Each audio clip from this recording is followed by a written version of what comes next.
So tell me about your audition with Jay-Z. I was so nervous. I was shaking literally. Yeah. So then what did he say to you? He said something to you. Oh yes, he said, we don't sing songs here, we sing artists.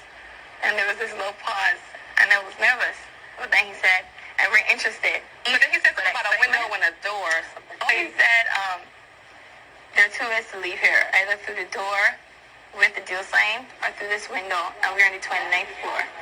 So he was like, where's the pen? Here's the paper. I'm signing. There's two ways you're gonna leave here, through the door or the window. Girl was 16 years old. Sounds like a threat to me, but it was just a joke, right? Even though we all heard what happened with Aaliyah. What about when DMX went onto the Breakfast Club talking about Jay-Z not putting out his record because he was getting rid of competition? You know, I go to do the 6th album.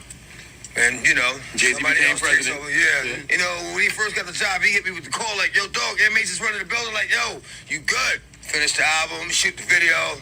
So at the time, they were saying that, you know, you was on. That's why they didn't want to invest in you. Right. They already invested. What you mean they didn't want to invest? They already invested. Like I said, the album was recorded, shot the video, you mean everything.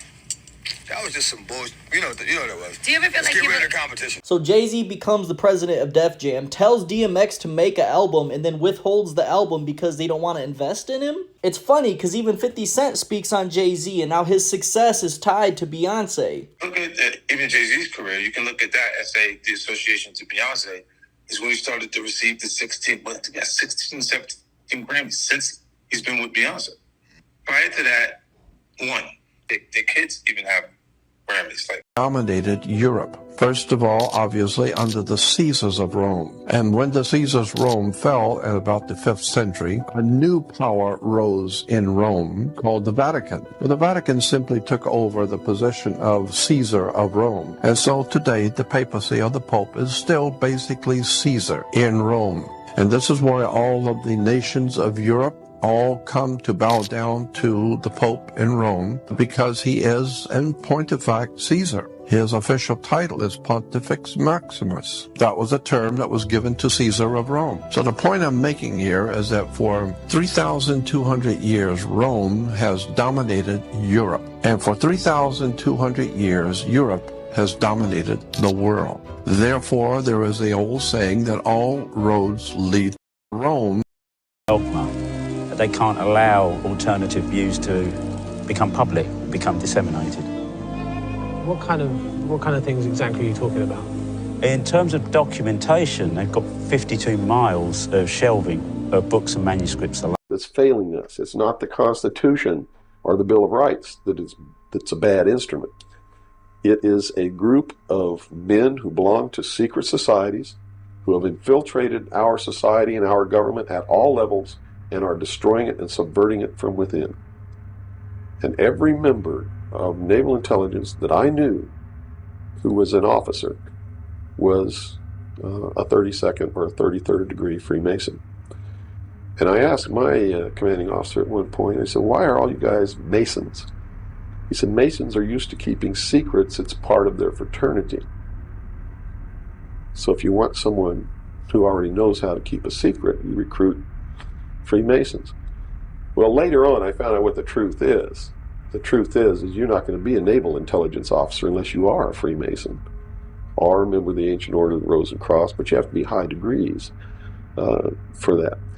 I think the reason I was selected as a enlisted man is because I had belonged to the Demolay Society, which is why as a teenager. That's sort of the first level of Freemasonry. That's how they recruit teenagers and indoctrinate them into their principles so that they go right into Freemasonry when they become an adult. A devastating discovery has been made in Canada. The remains of 215 children have been found buried at the site of a former boarding school for Indigenous students. The school in British Columbia was part of a nationwide scheme that took in First Nations children in an effort to assimilate them into Canadian society. Investigations have shown there was widespread abuse.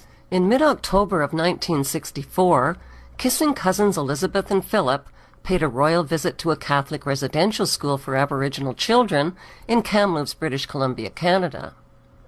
William Coombs was 12 years old at the time of the royal visit. I was an inmate at the Kamloops school when we were visited, said Coombs. I remember it was strange because they came by themselves. No big fanfare or nothing. But I recognized them, and the school principal told us it was the Queen. And we all got given new clothes and good food for the first time in months the day before she arrived. Hey. Uh-oh. Hey, you a Freemason? Correct. Hey, everybody. Look at this guy. He's a Freemason. Holy. He's like in the part of the Illuminati. He worships. Look. Don't ever do that again, bro. Look at your shirt. Look at your. You never do that again. He's a free. He's a free. You're a Freemason. No, I'm a comedian. No, I don't give a Hold on. Don't do that, bro. No, I don't care. But no, you ain't my brother. Don't do that shit no more, bro. Don't do it. I apologize. Yeah, he didn't understand. Like, no, I ain't no